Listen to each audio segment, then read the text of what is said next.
The night the truth came out, the church lights were still glowing, her phone lay shattered on the pavement, and the words her sister had whispered were still echoing in her ears, "I did it for your own good."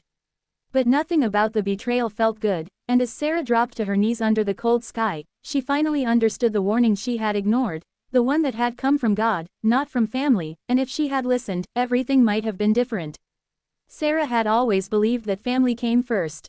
She grew up in a small, faith-filled home where prayers floated through the halls like music, but if faith was the foundation, her older sister Rachel was the roof that sheltered her. Rachel was bold where Sarah was gentle, confident where Sarah hesitated. When their parents passed away, Rachel became her guide, protector, and decision-maker. So when life became confusing, Sarah didn't pray first, she called Rachel. At first, it seemed harmless. Rachel helped her pick a college, talked her through heartbreaks, even chose the apartment Sarah moved into after graduation. "God gives us people to guide us," Rachel would say with a smile, and Sarah believed it completely. But there was one thing Rachel could never guide her through, the quiet voice Sarah began hearing in her spirit. It started the day she met Daniel. He was kind, calm, and deeply rooted in faith. Not loud about it, not showy. Just steady, the kind of man who prayed before meals even when no one was watching.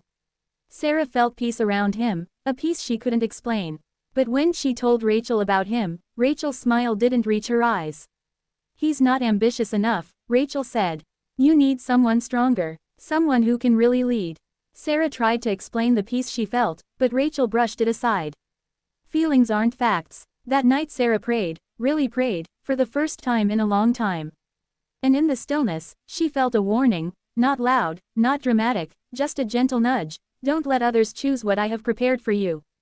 It scared her, because it meant she would have to choose between trusting God, or trusting Rachel. She chose Rachel. Weeks later Rachel introduced her to Mark, successful, charming, confident. Everything Rachel admired. He talked big, laughed loud, and knew how to impress a room. Rachel approved instantly. "This is the kind of man you deserve." Daniel slowly drifted away. Sarah told herself it was God's will, but deep down she knew she had never asked God at all. At first Mark was exciting.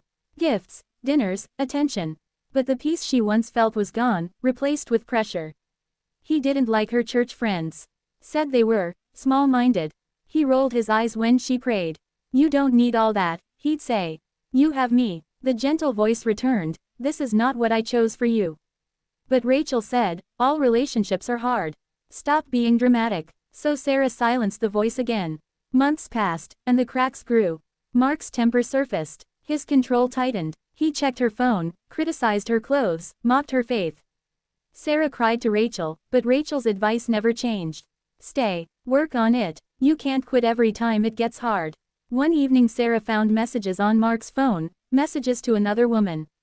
Her heart shattered. She ran to Rachel's apartment, shaking, desperate. Rachel looked uncomfortable, avoided her eyes. "Say something," Sarah begged. Rachel finally whispered, "I knew. The world stopped. He told me," Rachel said. "But I thought if I pushed you to stay, he'd change. He has connections. He could help us both. Us." It was never about Sarah. Everything collapsed in that moment. Trust, love, security. She walked out into the night, numb, the church across the street glowing. Softly, for the first time in years, she didn't call Rachel. She walked into the church alone. The sanctuary was empty except for one candle near the altar. Sarah sank into the front pew, tears falling freely. "God, I'm sorry. You warned me. I just didn't listen." There was no thunder, no voice from heaven. Just peace, the same peace she had felt with Daniel. Gentle, steady, waiting. She realized God hadn't stopped speaking. She had just chosen a louder voice. The next weeks were painful. She ended the relationship. She moved apartments. She created distance from Rachel, not out of hate, but healing. Rachel cried, apologized, said she was only trying to help. And Sarah forgave her, but she stopped letting her decide. She started praying before every choice, even small ones. She learned that love doesn't control, it protects. That success without God can be a trap. That not every voice of concern is the voice of truth. One Sunday after service, she stepped outside and saw someone she hadn't expected. "Daniel." He smiled gently. "I've been praying for you," he said. This time, Sarah didn't ask Rachel what to do. She bowed her head and asked God. And the peace came back, stronger than ever. Because sometimes the hardest lesson is this: family can love you deeply and still lead you wrongly. But God's warning, even when quiet, always leads to life.